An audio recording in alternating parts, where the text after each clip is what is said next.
오늘 우리에게 주신 하나님의 말씀 보도록 하겠습니다. 시편 31편 1절로 8절 말씀입니다. 생명샘가 12월 27일 금요일 말씀, 내가 주께 피하오니 함께 읽겠습니다. 여호와여, 내가 주께 피하오니 나를 영원히 부끄럽게 하지 마시고 주의 공의로 나를 건지소서.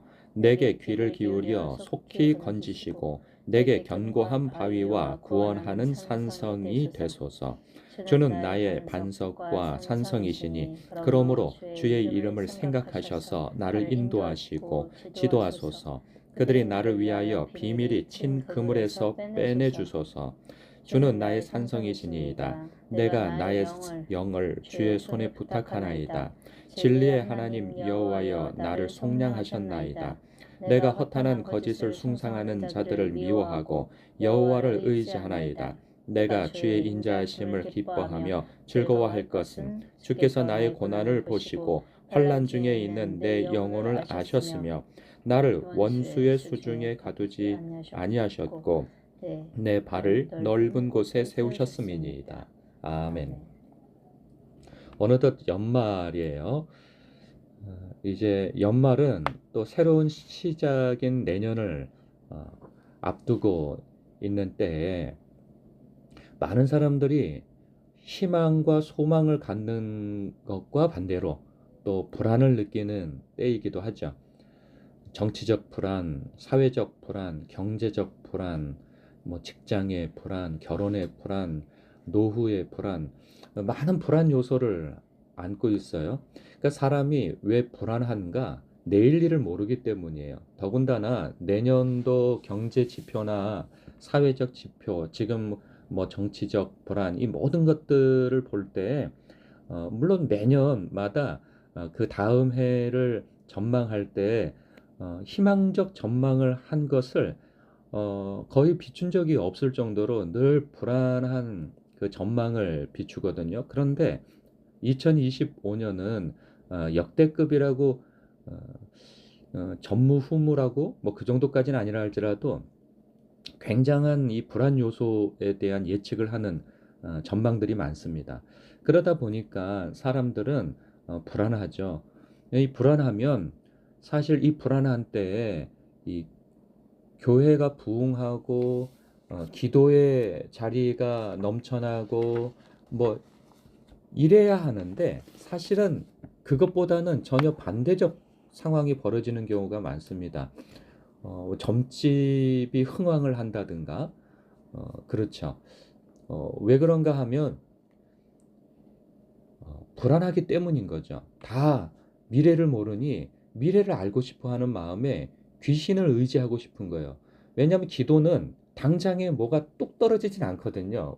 응답이나 어떤 말씀이나 이러한 것으로 명확하게 딱 알려지기보다는 그 결과를 알기 이전까지는 불확실하다는 느낌을 많이 갖게 되는 거예요.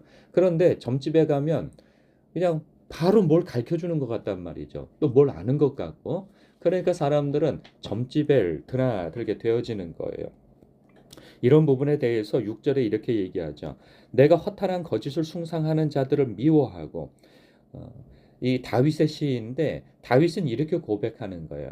하나님께서는 이 허탄한 거짓을 숭상하는 우상 숭배하는 자를 미워하는데 나는 하나님이 미워하는 그 우상 숭배를 나도 미워한다. 이런 표현인 것이죠. 그래서 우리가 바로 하나님의 마음을 이렇게 가져야 하는 거죠. 하나님이 미워하시는 것 나도 미워하고 하나님이 기뻐하시는 것 나도 기뻐한다 라고 하는 그 중심을 가져야 하는 게 너무 중요합니다.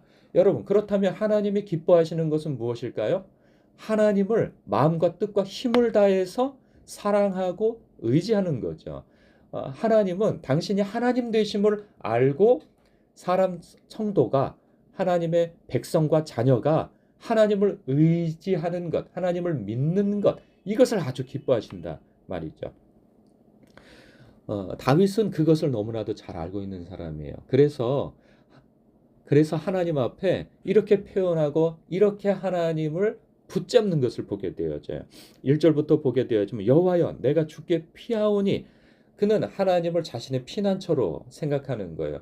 환난 중에, 곤란 중에, 결핍 중에 하나님이 나의 피난처시다라는 그 의식을 분명히 갖고 있는 것이죠. 이것에 대해서는 바위와 같은 믿음을 가지고 있는 거예요. 흔들리지 않는 이 바위와 같은 그 믿음을 갖고 있는 것이죠.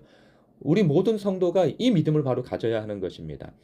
어, 거기서 2절과 3절과 4절에서 계속 반복되어져서 표현되어지는 것이 무엇이냐면 견고한 바위와 구원하는 산성이 되소서. 주는 나의 반석과 산석이시니 그러므로 주의 이름을 생각하셔서 나를 인도하시고 치도하소서. 그들이 나를 위하여 비밀이 친 그물에서 빼내주소서. 주는 나의 산석이시니이다. 나를 보호하시는 분이시며 나를 돕는 분이시며 나의 인도자이심에 대하여서 그는 확실히 알고 있는 거죠.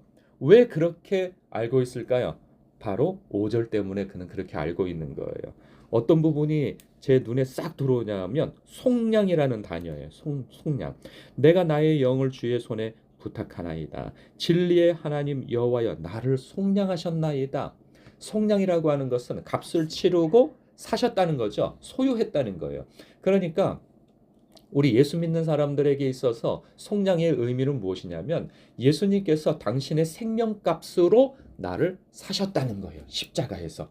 그러니 우리는 믿음으로 말미암아 예수님과 연합되어졌고 우리는 예수님의 소유가 되어졌다는 거예요.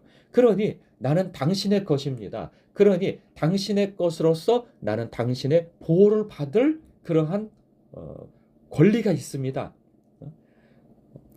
이런 표현인 것이죠. 그래서 나는 당신의 것입니다라고 하는 이 분명한 소유의식. 나는 주의 종입니다.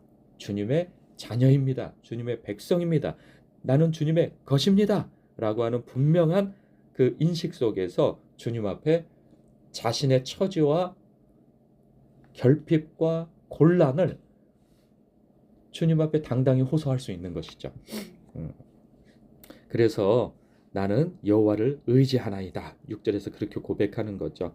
그래서 7절 내가 주의 인자하심을 기뻐하며 즐거워할 것은 주께서 나의 고난을 보시고 환난 중에 있는 내 영혼을 아셨으며. 이게 얼마나 위로가 되어지고 이 격려가 되어지고 곤란 가운데 있을 때 힘이 되어집니까? 주님께서 나를 아신다는 거예요. 환난 중에 있는 내 영혼을 아신다는 거예요. 여러분 이 주님이 아신다라고 하는 것만큼 우리에게 힘이 되어지는 표현이 없습니다. 왜? 우리가 믿음 때문에 당하는 곤란을 주님께서 알아주신다고 하는 것에 있어서 얼마나 큰 위로가 되어집니까? 또 주님 때문에 당하는 환난과 곤란과 결핍을 주님께서 알고 계신다면 이 지식이 우리가 힘이 되는 거죠. 하나님은 전능하세요. 그리고 모든 것을 알고 계시죠. 그런데 그 하나님이 우리를 사랑하신다는 거예요. 속량하셨다는 거예요. 주님의 소유를 그냥 내버려 두지 아니하신다는 거죠. 주님의 자녀와 백성을. 그렇다고 한다면 내일 일은 우리는 몰라요. 여러분 기도 아무리 많이 해도 모든 것을 알고 사는 것은 아닙니다. 우리가 영적 대단한 체험을 한다 할지라도 주님께서 당신의 임재를 비추셔서 우리에게 미래의 일들을 알려주신다 할지라도 다 알려주시는 것이 아니에요. 우리는 분명한 한계를 가지고 있어요. 믿음이 아니고서는 우리는 주님 앞에 나아갈 수 없는 요소를 우리 주님께서는 늘 남겨두신단 말이에요. 그런데 우리가 분명히 아는 것은 그 전능하신 하나님이 날 사랑하신다는 사실이죠. 그리고 나에 대해서 다 알고 계시기에 내 앞길을 미리 예비하신다는 거죠. 그것을 안다는 것이 얼마나 놀라운 우리 믿음의 비결이고 곤란 가운데 우리가 안정을 가질 수 있는 평강을 가질 수 있는 큰 요소가 됩니까? 이것은 우리에게 있어서 너무나도 큰 영적 자산이 있죠. 주님이 알고 계신다는 것. 그것 때문에 우리는 내일 일은 모르지만 날 사랑하시는 이로 말미암아 내일을 소망하고 오늘을 굳건히 살 수 있는 것이죠. 여러분 오늘 이 말씀을 묵상하고 또 묵상하셔서 오늘 기도할 때 주님은 나의 산성이십니다. 나의 피할 바위이십니다. 주님은 나의 모든 것을 알고 계시니이다. 주님은 나를 속량하셨나이다. 아멘 하면서 주님 앞에 부르짖는 기도가 있으시길 주님의 이름으로 축복합니다. 아멘. 기도하겠습니다.